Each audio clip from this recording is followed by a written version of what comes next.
Compartilhando juntos. Amados, começando essa noite, eu gostaria de lembrar uma pergunta que milhares de cristãos, na verdade acho que milhões de cristãos, fazem ao redor do mundo. Por que ainda ocorrem tantas situações ruins, batalhas, dificuldades, até doenças e enfermidades comigo? Se eu já sou crente, se eu já sou um cristão, se eu já sou evangélico, por que acontece tanta coisa difícil ainda? Já que eu já me batizei, né? Algumas pessoas até falam assim, por que acontece tanta coisa ruim comigo, tanta luta? Por que tanta luta se eu até obreiro eu já sou? Se eu até já faço alguma coisa na igreja, sou um diácono, um músico, sou do louvor, da adoração. Por muitos anos nós ouvimos e fomos doutrinados dentro do cristianismo mesmo com uma frase. A frase, converta-se e tudo mudará. Vá para a igreja e tudo será mudado. Essa frase que nos persegue. Quando você aceitar Jesus, tudo vai ser transformado. Só que de prático, na realidade, essa frase, essas afirmações têm produzido um cristianismo superficial. Um cristianismo raso, uma vida cristã, ainda que em alguns momentos de experiências com Deus, mas uma vida cristã superficial. Muda os costumes, muda porque antes o costume da pessoa era descansar, assistir filmes, ir para o shopping, ir passear, jantar fora. Agora ela está indo para a igreja, então ela mudou um costume. Muda também uma cultura, porque antes, dentro da cultura que ela estava, ela se envolvia às vezes com álcool, drogas, prostituição, coisas do mundo, da cultura mundana, ou da cultura da sua cidade, da sua nação, e agora ela está debaixo de uma outra cultura. A cultura do não pode, a cultura do proibido. Muitas vezes o que converteu-se foram as culturas e os costumes, mas não houve uma transformação radical, que isso é provocado pelo Evangelho de Jesus Cristo. E é sobre isso que nós vamos estar ministrando nessa noite, começando hoje, aqui na quinta-feira, dia 9 de abril, esse curso, essa preparação, essa capacitação. Esse Evangelho de Jesus, ele veio para produzir na sua vida muito mais do que mudança de cultura ou de costumes. Nós vemos também, eu como pastor já há alguns anos tenho visto, e vários colegas que eu converso muito, temos visto pessoas presas, pessoas que já estão na igreja. Pessoas que já se converteram, já têm uma caminhada, alguns, como eu citei no início, até já trabalhadores, e presas. Presas no medo, presas nos traumas, presas nos círculos viciosos de ações pecaminosas.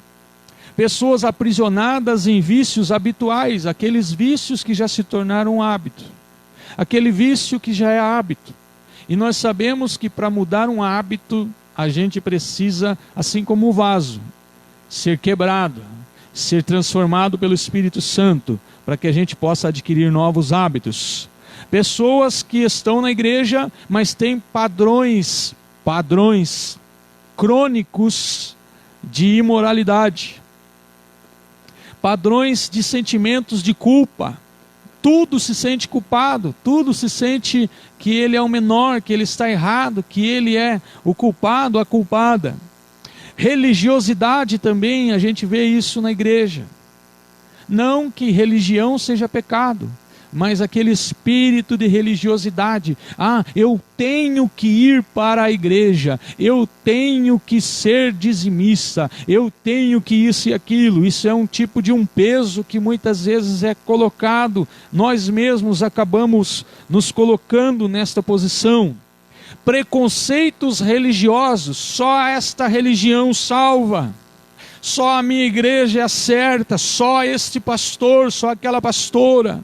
Aceitam homens no altar, não aceitam mulheres, não aceitam. Tantos preconceitos religiosos. Também vemos isso como uma certa prisão. O maior pecado da igreja, na minha visão, nos dias atuais ainda, um dos maiores pecados que eu tenho acompanhado e visto na igreja, o julgamento. A igreja tem um papel fundamental na terra. A igreja tem um papel de estabelecer o reino de Deus, tirar as almas aflitas das mãos de Satanás, não permitir que as almas vão para o inferno, ajudar o órfão e a viúva, abençoar as vidas. E muitas vezes, pessoas que são a igreja estão julgando. Julgam porque alguém cometeu um erro, julgam quando não comete um erro, julgam por causa de uma decisão, julgam aqueles que não vêm à igreja. E o julgamento é muito perigoso, é um lugar também de prisão. Outra coisa que nós vemos acontecendo é a soberba, é o orgulho, é tantas coisas que nós vemos. Mas pastor, o que aconteceu afinal? Será que aceitar Jesus como Salvador e Senhor da sua vida não é o suficiente? Será que o batismo nas águas não é o suficiente para ter uma vida 100% transformada? O que está acontecendo afinal, que nós vemos tantas pessoas que ainda estão debaixo de um jugo e de um peso? Se eu assumir que eu estou com problemas, será que eu estou negando a fé? Será que a fé ou Jesus não é o suficiente? Será que o sangue de Jesus não é o suficiente? Na verdade, eu quero ler com vocês a palavra de Deus. Às vezes a gente pensa que libertação ou batalha espiritual é para quem não é da igreja. Isso não é verdade. Eu vou ler aqui sobre a vida do apóstolo Paulo, quando ele já era apóstolo, não quando ele estava chegando na fé. Se você está acompanhando, você que gosta de anotar, eu quero dar uma dica também, irmãos, é uma questão de honra.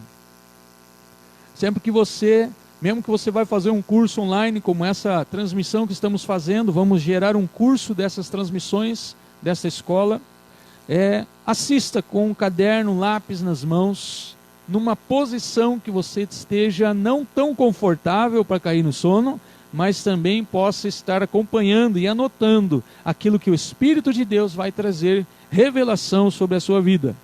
Romanos capítulo 7, versículo 18 ao 20. Eu tenho aqui a palavra de Deus, e eu também tenho aqui, e eu vou ler para vocês na versão atualizada. Romanos capítulo 7 é a palavra do apóstolo Paulo. Porque eu sei que em mim, isto é, na minha carne, não habita bem algum, e com efeito o querer está em mim, mas eu não consigo realizar o bem. Veja, eu tenho aqui nas mãos uma carta escrita por um apóstolo da época de Jesus, que ele secava o suor do seu rosto com um lenço, e esse lenço era levado a 130 quilômetros em outro lugar, e esse lenço imposto sobre enfermos, eles eram curados. Esse lenço, só com o suor deste homem apóstolo de Deus, colocado sobre alguém que estava possesso por demônios, esta pessoa era liberta.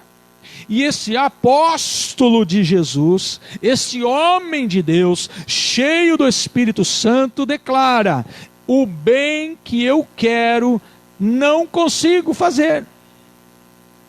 Como que alguém pode dizer, então, que um cristão não pode ser influenciado pelos espíritos imundos ou pela sua própria carnalidade? Mas o mal que eu não quero, esse eu faço. Ora, se eu faço o que não quero, já não o faço eu, mas o pecado que habita em mim. Olha que interessante. O apóstolo Paulo está dizendo: o mal que eu faço, eu não queria fazer, eu não queria cometer, mas quem faz é o pecado que habita em mim. Isso mostra para nós que é fato que quando uma pessoa entrega a vida para Jesus, aceita Jesus, começa a frequentar uma igreja buscando ao Senhor, ela é transformada no espírito, mas a sua carne permanece a mesma.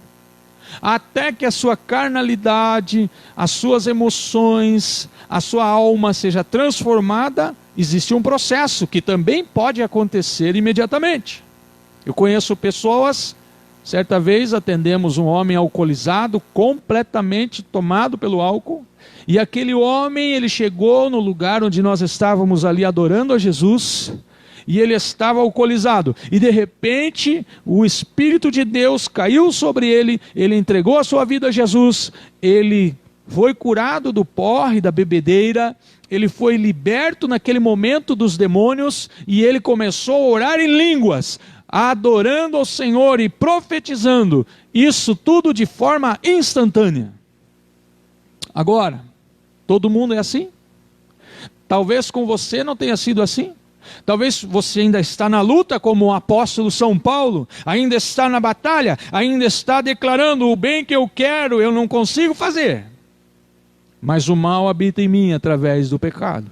Isso mostra para nós o primeiro ponto dessa noite, que diz que o mal habita através do pecado. Toda vez que nós cometemos um deslize, um pecado, ainda que estamos debaixo da graça de Deus, nós temos, a partir do pecado, uma porta aberta. E a influência do inimigo pode cair sobre nós. Eu escrevi assim: o espírito nasceu de novo, mas a alma, o coração, o corpo, as emoções ainda precisam de cuidados e transformação. João capítulo 11, versículo 44, Jesus chega de frente ali ao sepulcro de Lázaro, ele estava morto. A Bíblia diz que ele chama Lázaro para fora, aconteceu o milagre da ressurreição. Jesus chamou: Lázaro, vem para fora. Ele veio ressurreto, mas a Bíblia diz que ele estava enfaixado, completamente coberto com faixas por todo o seu corpo. O defunto veio para fora, mas ele estava enfaixado, era um costume da época. Era a maneira que se enterrava alguém, passava todas umas faixas no corpo. E aí então, a Bíblia diz que Lázaro veio para fora, tendo as mãos e os pés atados com faixas, e o seu rosto envolto num lenço.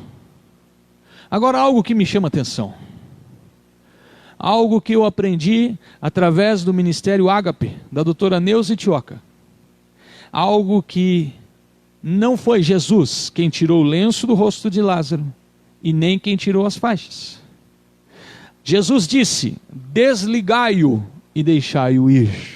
Jesus trouxe o milagre da ressurreição, mas quem recebeu o chamado para desatar Lázaro, para desligar Lázaro, para tirar todas aquelas faixas e aquele lenço do rosto dele, foi aqueles que estavam junto com Jesus. E este é o seu chamado. Essa noite eu quero ativar a sua vida para desatar e desligar todas as faixas de Satanás, todo o lenço do diabo que tem sido colocado sobre os teus familiares, teus amigos, teus vizinhos, teus parentes, sobre a humanidade. Que o Senhor coloque sobre ti um manto de libertação, para que você seja assim como aquela família de Lázaro, que o desatou, o desligou de tudo aquilo que o amarrava, o impedia de avançar, de crescer e de sair do sepulcro, no nome de Jesus.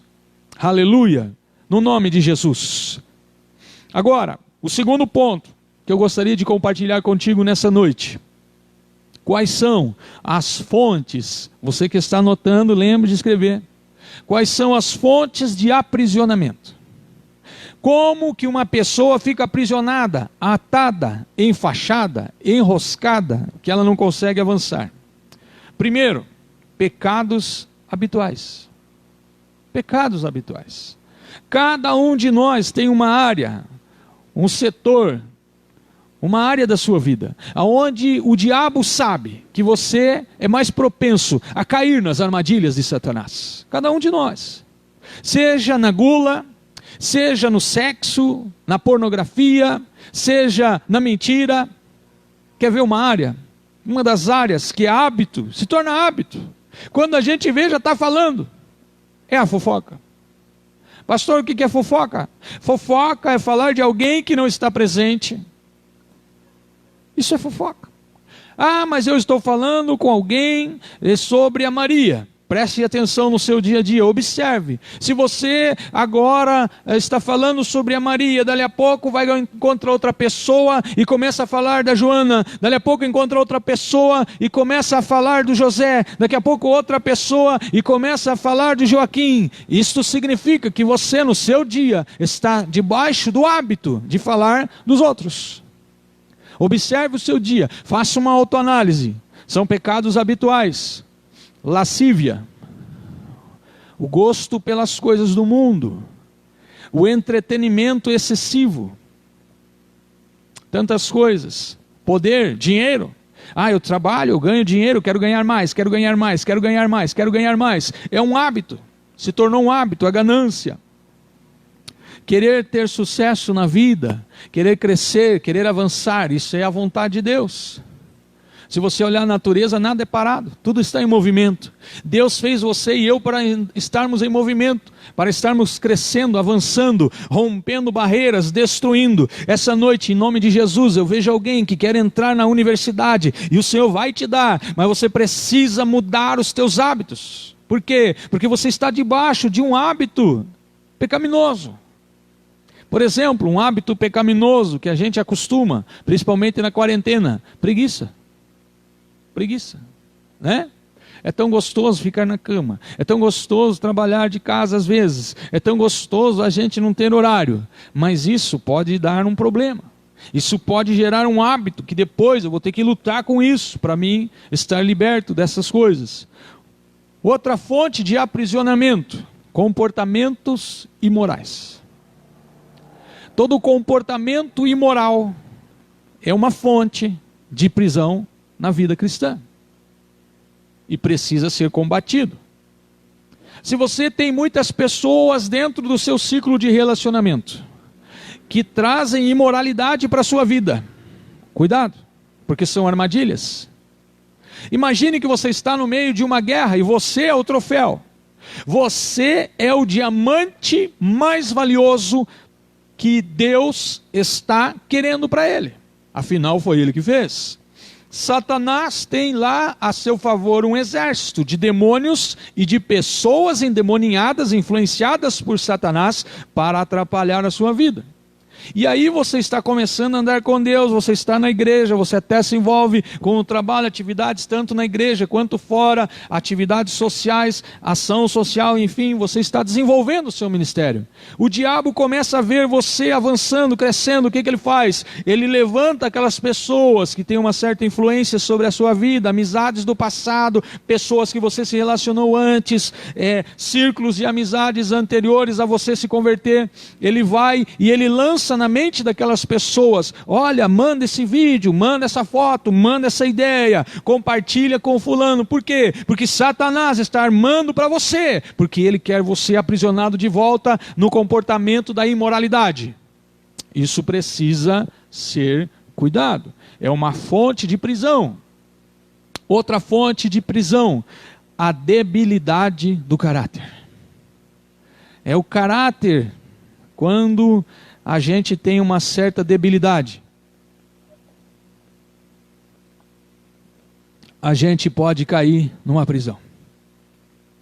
Quando eu tinha mais ou menos uns 10 anos de idade, a minha família é muito simples, meu pai mecânico, minha mãe dona de casa, sempre lutando muito, sempre se esforçando para dar o melhor. 3 filhos, né? O meu irmão especial, graças a Deus por isso, minha irmã mais jovem, e ele sempre lutando. Mas eu tinha mais ou menos 10 anos, e eu chegava na escola com uma mochilinha que eu ganhava de alguém que já tinha terminado o estudo. Muitas vezes, o que eu usava até ouvi alguns dias atrás, o Tiago Brunet falar que ele usava quichute, né? Que quichute era um demônio. Ele tem razão. Quichute realmente era um demônio, porque quichute deixava a meia preta, quichute dava um chulé maldito, e a maior vantagem do quichute é que não precisava lavar porque era preto. Eu usei quichute, E eu chegava na escola simples e às vezes, como eu morava num bairro de classe média, eu chegava na escola e eu olhava meus colegas, eles tinham material escolar bom, eles tinham tênis bom, eles tinham uma roupa diferenciada. E eu então, olhando eles, olhando para mim, ao invés de eu conhecer Jesus naquele tempo, eu comecei a roubar. Porque eu tinha uma debilidade no caráter. Como eu não tinha acesso, eu era criança, eu fiz o primeiro roubo. Foi uma lapiseira numa papelaria. Eu entrei na papelaria, eu escolhi a lapiseira e eu falei assim, eu vou roubar aquela lapiseira para que eu chegue na escola e eu tenha uma lapiseira bonita, diferenciada para ser aceito, para ser notado, para ser percebido na classe da escola. E ali, de uma lapiseira, eu me tornei alguém que roubava. Se não fosse Jesus na minha vida, com certeza hoje eu estaria na prisão. Por quê? Porque não que talvez eu me tornasse um grande assaltante, mas na prisão de Satanás. Porque a Bíblia diz que aquele que rouba, não rouba mais, quando ele entrega a sua vida a Jesus. É uma mudança no caráter. Porque o ladrão, ele é alguém que tem um problema no seu caráter. Uma malformação, um mau preparo, uma situação de não ter acesso àquilo que gostaria. Mas isso é uma debilidade do caráter. Eu preciso cuidar, eu preciso tratar. Eu fui ministrado nessa área muitos anos, muitas vezes. E graças a Deus parei de roubar. Senão não estaria aqui compartilhando com você hoje. Sou livre, sou 100% completamente livre debaixo de Jesus. Outra fonte de aprisionamento que eu quero compartilhar com você são os desejos que levam aos vícios. Eu acho maravilhoso.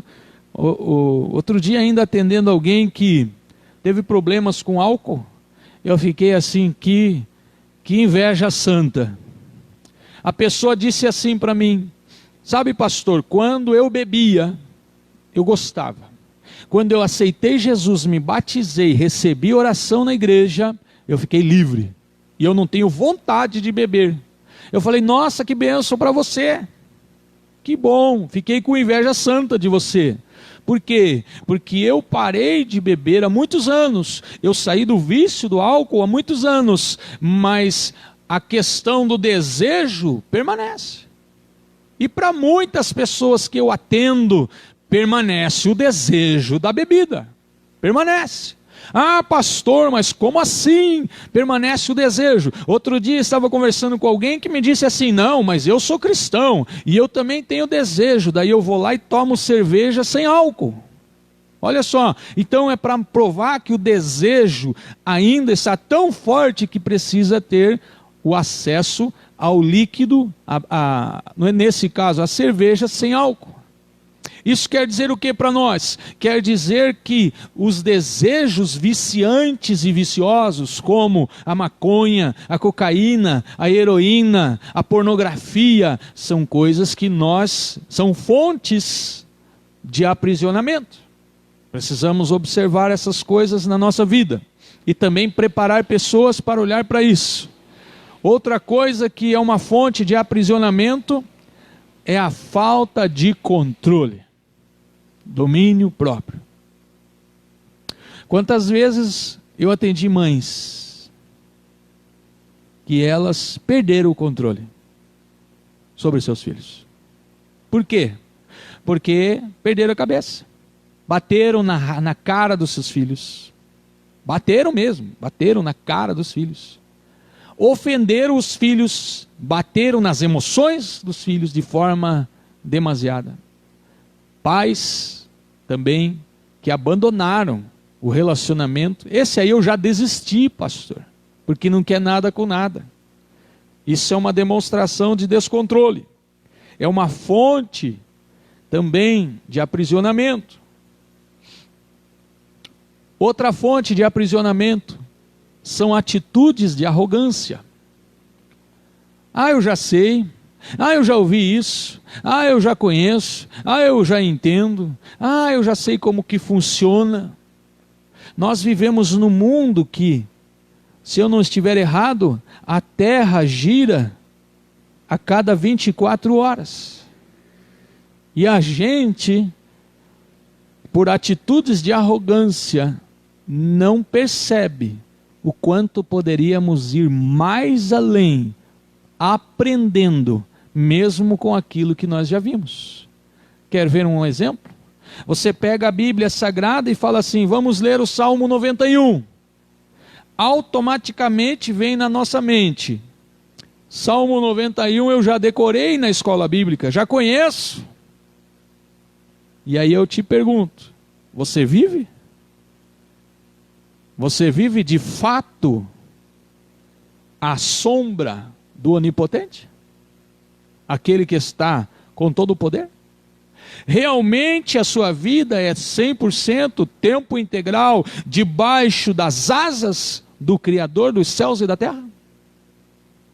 Ele é realmente o Senhor da sua vida, ou você ainda continua orando 90% do tempo de oração, mandando Ele fazer as coisas a teu favor? Porque se Ele é o Senhor, eu não oro o que eu quero, mas a sua vontade. Então, atitudes de arrogância também é uma fonte de prisão, que Satanás, ele implanta na nossa mente, na nossa cabeça. Comportamentos temperamentais. Aquela coisa da criança que vai no mercado, né? Hoje as crianças não podem ir no supermercado, graças a Deus, né? Mas as crianças que vão no supermercado, chega lá, vê aquela montoeira de ovo de Páscoa e pede, e o pai diz hoje não, e a criança se joga no chão e temperamentalmente ela faz um escândalo. Quantas pessoas adultas, até na igreja, ainda são assim? Querem as coisas tudo do seu jeito. Ah, o meu temperamento é colérico, então quero tudo do meu jeito. Ah, o meu temperamento é melancólico, se não for do meu jeito eu choro. Ah, o meu temperamento é fleumático, se não for do meu jeito é errado. Ah, então quer dizer, temperamental. Outra fonte de aprisionamento são os sentimentos de culpa. A culpa é minha, fui eu que errei, eu não sou um bom pai, eu não sou uma boa mãe, eu não sou um bom filho. Ah, eu sou culpado. É uma fonte de prisão. Vamos quebrar isso sobre a minha e a sua vida essa noite no nome de Jesus. Outra fonte são as máscaras que nós colocamos para nos proteger das feridas do passado. Dentro da cultura brasileira, muitas vezes a gente pergunta para alguém assim, tudo bem? A pergunta tudo bem orienta e influencia a pessoa a colocar uma máscara para dizer, sim, tudo bem. Ao invés de ela dizer, não, tem isso, isso e isso, que eu preciso de oração, que eu preciso da sua compreensão, que eu preciso da sua ajuda. Está tudo bem, mas poderia estar melhor.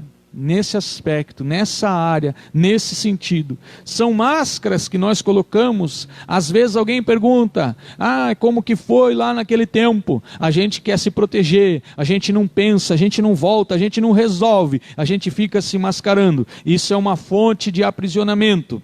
Fissuras morais, outra fonte. Fissuras morais, alguém mexeu com você, alguém abusou de você, seja emocionalmente, fisicamente, sexualmente, profissionalmente. A gente vê muito hoje em dia ainda, nos nossos dias, o império do machismo.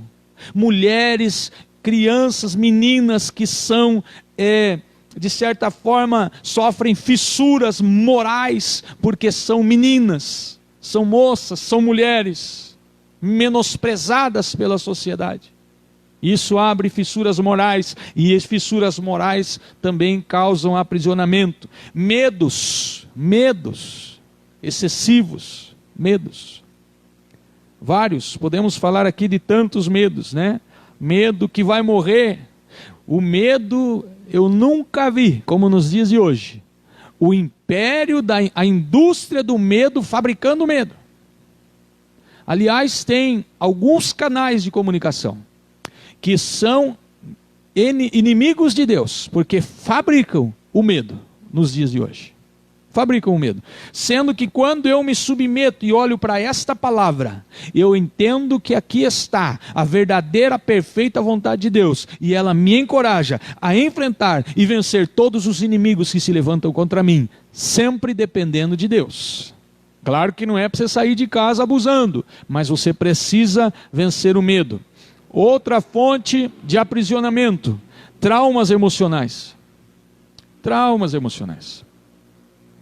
Tantas pessoas sofrem com tantos traumas que viveram na infância, na juventude, na adolescência, no casamento, no primeiro casamento, no segundo, no terceiro. Nós vamos estar trabalhando tudo isso durante essas próximas semanas. Semana após semana você vai estar recebendo revelação de Deus, graça de Deus, para que você esteja se tornando alguém livre profeticamente e também um libertador, uma libertadora no nome de Jesus. Rejeições, sentimentos de inferioridade, insensibilidade, confusão mental.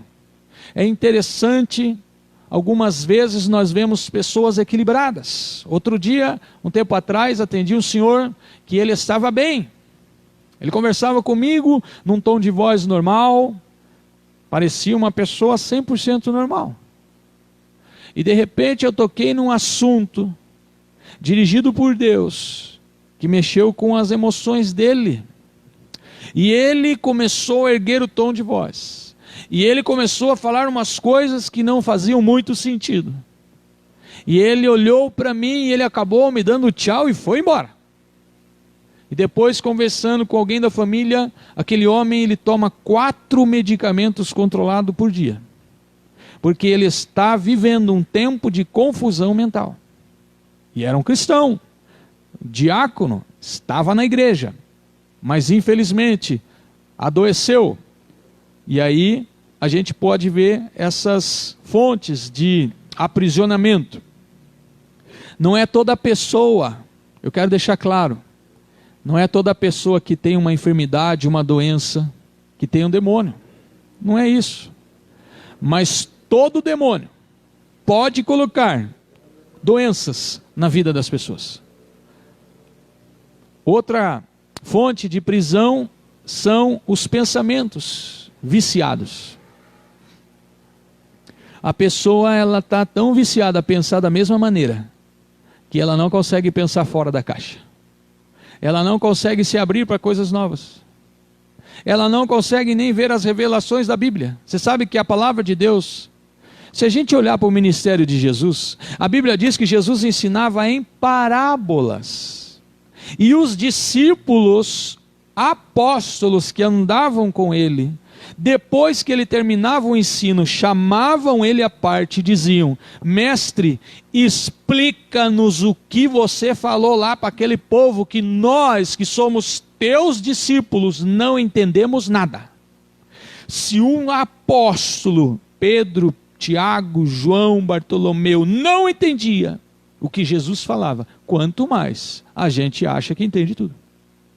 Muitas vezes escondidos até mesmo debaixo de um dom que Deus nos deu, como o dom de ensino, não estamos recebendo toda a revelação. Por quê? Porque estamos com pensamentos viciados quando lemos a palavra e eles nos impedem de receber a revelação da palavra, que não é revelada no pensamento, mas no espírito. Por isso a gente precisa lutar contra essas coisas. Outra fonte de prisão: insegurança. Ai, essa pandemia agora. Ai, essa batalha. Ai, não vai ter dinheiro. Ai, será que vai ter emprego? Ai, isso e aquilo. Fulano falou, ciclano falou. Insegurança. Eu encontro nesta palavra, nestas páginas, neste Espírito Santo que habita aqui, a segurança total. Por quê? Porque o Senhor nos protege de todas as coisas. 1000 cairão ao teu lado, 10.000 à tua direita, mas você não vai ser atingido, diz a palavra de Deus. Insegurança, religiosidade e legalismo. Uma fonte de prisão. Religiosidade e legalismo. Pastor, o que é religiosidade? Religiosidade é eu tomar banho, botar uma roupa diferente da que eu uso habitualmente, pegar uma bibliona, botar debaixo do braço e ir para a igreja só por obrigação. Isso é religião. Isso não muda caráter, isso não transforma, isso não altera nada. Não, Jesus veio para transformar a minha vida, a minha casa, a minha família, o meu trabalho, os meus negócios, todas as coisas. Legalismo. Pastor, o que é legalismo? Legalismo é assim, você faz por merecer e Deus te abençoa. Não, você faz porque você deve fazer, Deus te abençoa pela graça dele. Eu faço o que é certo, você faz o que é certo. A Bíblia diz que nós somos salvos pela graça, sustentados pela graça, elevados pela graça e devemos viver pela graça, pela fé. Legalismo. Outra coisa que é uma fonte de prisão, dúvidas. Quem nunca perguntou assim, né? Será que esse negócio de ser evangélico dá certo mesmo? Será que Deus existe de verdade? Eu nunca senti nada, nem um arrepio, nunca erguei um pelinho, nunca senti um negócio para dizer que Deus existe. Deus não é sentimento, primeiro.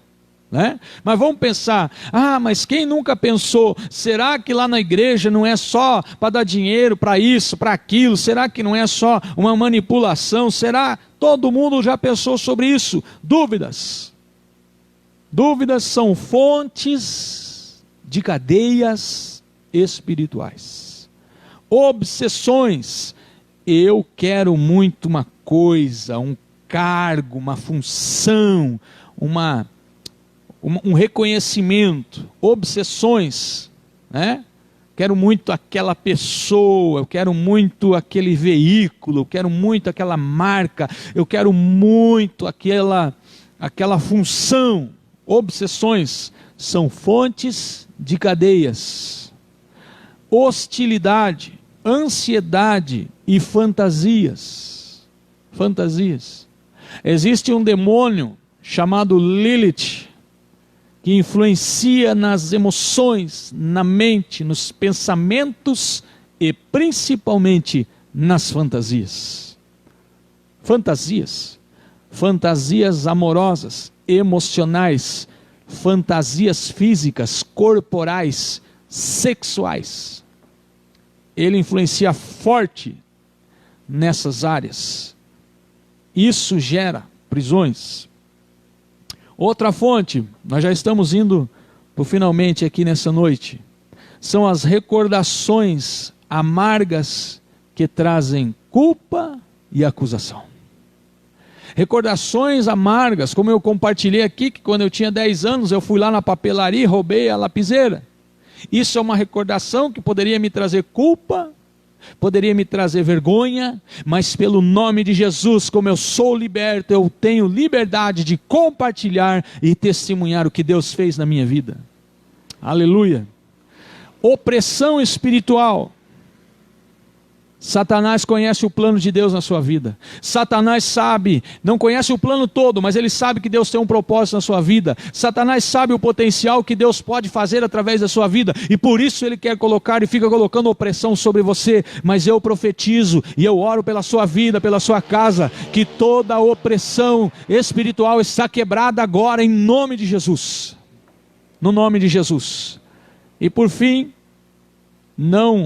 encerrando, porque o diabo também eu não posso dizer que ele é criativo, porque ele é copiador, mas Deus é criativo.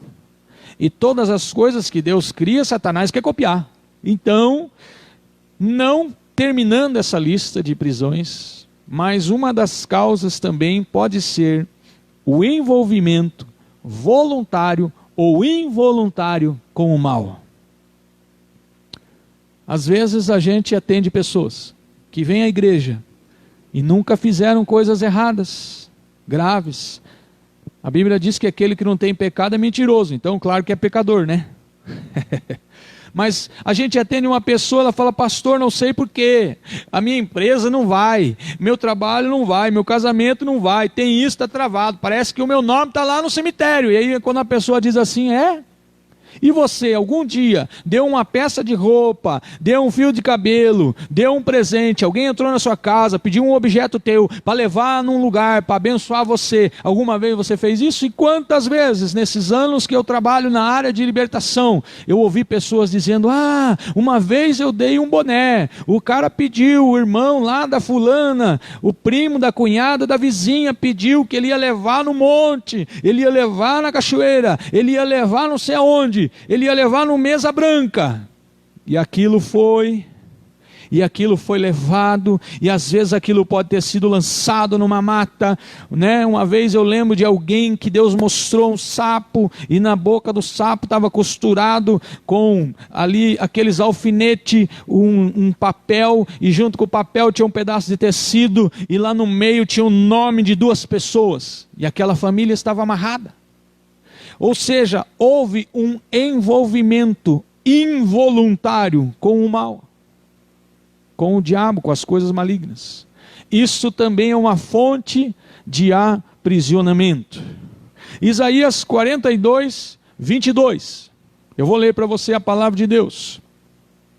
Mas este é um povo roubado e saqueado.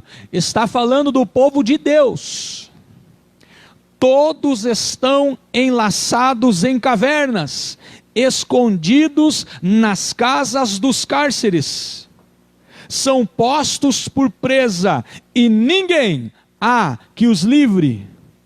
Por despojo, e ninguém diz: restitui. Sabe qual é a impressão que eu tenho? Quando eu leio um texto desse, a impressão que eu tenho é que muitas vezes nós estamos até salvos, até na igreja, até fazendo um ministério, desenvolvendo um trabalho, como Paulo estava quando escreveu o texto que lemos no início. Mas alguém está nos amarrando, está nos atrapalhando, está nos enlaçando, está nos escondendo e está nos prendendo em algumas coisas. Mas hoje nós vamos orar para que o Espírito Santo comece então a liberar a sua vida e fazer de você alguém que também batalha espiritualmente para liberar todos aqueles que estão ao teu redor, no nome de Jesus. No nome de Jesus. Eu quero orar essa noite. O nosso tempo já foi, né? Então eu gostaria de você que está aí com alguma luta na área financeira. Nós não estamos mais fazendo culto da mesma maneira, com louvor, oferta ali, aquele momento, até porque nós não estamos aqui com pessoas na igreja. Estamos com a equipe, o time apenas de trabalho. Então nós vamos orar. Primeiro, eu sinto de Deus de orar pela sua vida financeira.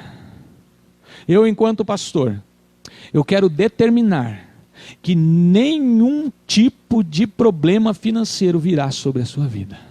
Pelo contrário, que nos próximos 2 meses, onde muitos estão dizendo que as finanças vão diminuir, eu profetizo que a sua vida será mais próspera do que aquilo que você espera. Em nome de Jesus. Eu quero orar também para que você receba de Deus revelação sobre tudo aquilo que nós conversamos aqui nessa noite. E que você comece a ter essa graça de ver ali na sua vida revelado que tipo de coisa ainda, quem sabe, está levando você a estar preso. Ou então sobre a sua casa, sobre a sua família. Quem sabe você tem pessoas que Deus chamou você para liberá-las. E você vai então estar ajudando elas a sair dos cativeiros espirituais. No nome de Jesus. Pai Celestial, eu agradeço a Ti por esta palavra e pela motivação que ela traz. Esta motivação não é sentimental, ela é espiritual, ela é forte, ela é poderosa, porque ela vem do Teu reino. Senhor, e que esta motivação que está sobre a minha vida agora, essa autoridade, esse poder do Espírito Santo, eu estou compartilhando sobre cada vida que está ali, assistindo, ouvindo, recebendo esta ministração de liberação profética e batalha espiritual. Deus, no nome de Jesus, mostra para o Teu povo